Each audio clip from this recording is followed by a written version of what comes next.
اعوذ باللہ من الشیطان الرجیم، بسم اللہ الرحمن الرحیم۔ مدینہ کی سرزمین پر اسلام کا سورج پوری آفتاب سے چمک رہا تھا۔ دنیا کے کونے کونے میں ایمان کی روشنی پھیل رہی تھی۔ رسول رحمت صلی اللہ علیہ وسلم کو احساس تھا کہ اب یہ پیغام صرف عرب تک محدود نہیں رہنا چاہیے، یہ پیغام تو پوری انسانیت کے لیے ہے۔ لہٰذا نبی کریم صلی اللہ علیہ وسلم نے فیصلہ فرمایا کہ اسلام کی دعوت کو دنیا کے بادشاہوں تک پہنچایا جائے۔ مدینہ میں نبی پاک صلی اللہ علیہ وسلم صحابہ کو بلا کر فرماتے ہیں، آپ صلی اللہ علیہ وسلم نے ارشاد فرمایا، اللہ کی قسم، یہ دین عرب و عجم کے گھروں میں ضرور داخل ہو کر رہے گا۔ پھر آپ صلی اللہ علیہ وسلم نے اپنے چند منتخب صحابہ کو بلایا اور فرمایا کہ وہ مختلف ملکوں کے بادشاہوں کو اسلام کی دعوت کا خط لے جائیں۔ انہی میں دو اہم خطوط تھے، ایک کیسر روم کے نام اور دوسرا کسرا فارس کے نام۔ خط کیسر روم کے نام نبی پاک صلی اللہ علیہ وسلم نے حضرت دحیہ کلبی رضی اللہ تعالیٰ عنہ کو بلایا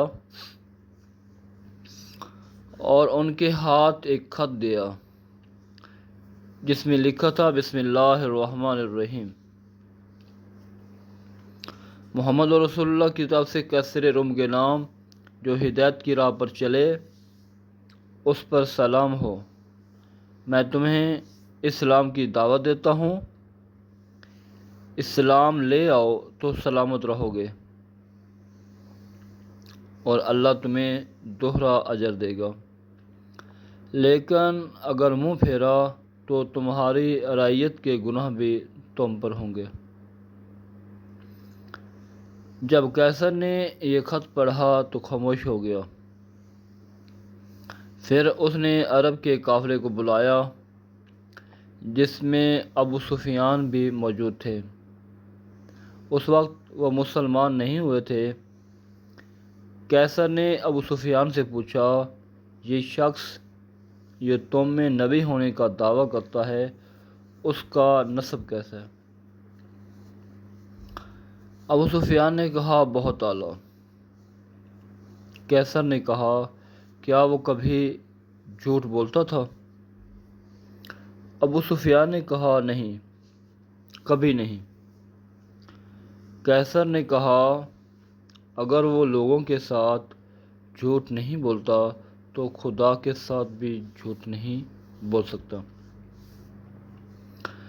اگر یہ وہی نبی ہے جس کی خبر ہماری کتابوں میں ہے تو وہ ضرور غالب آ کر رہے گا۔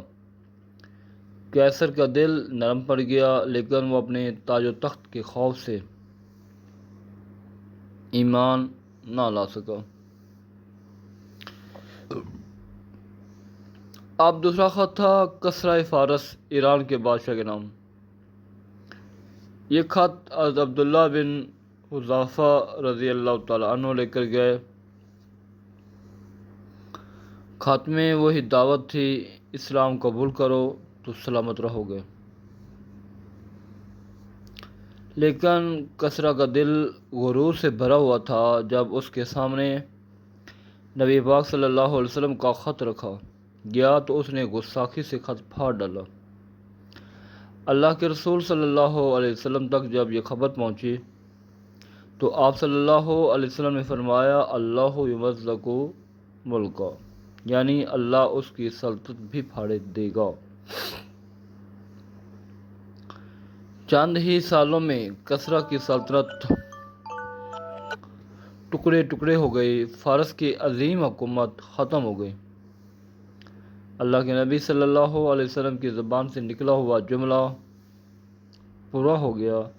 یہ خطوط محض دعوت نہیں تھے، یہ اعلان تھے کہ اسلام اب پوری دنیا تک پہنچے گا۔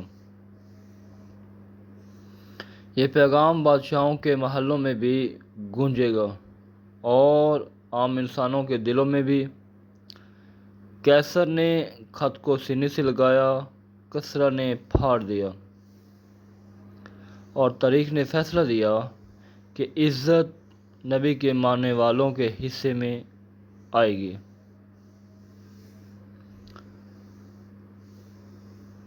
اور ذلت ان کے لیے جو تکبر میں آندھے ہو گئے۔ یہی وہ لمحہ تھا جب اسلام عرب کی وادیوں سے نکل کر عالمگیر دین بن گیا۔ رحمت عالم صلی اللہ علیہ وسلم کا مشن یہی تھا کہ ہر دل تک یہ صدا پہنچے، لا الہ الا اللہ محمد رسول اللہ۔ آج ہم پر لازم ہے کہ ہم بھی اس پیغام کو دنیا تک پہنچائیں، محبت، عدل اور امن کے ساتھ، جس طرح ہمارے نبی پاک صلی اللہ علیہ وسلم نے کیا۔ جزاک اللہ خیرہ۔ اگر ویڈیو اچھی لگے تو سبسکرائب کریں۔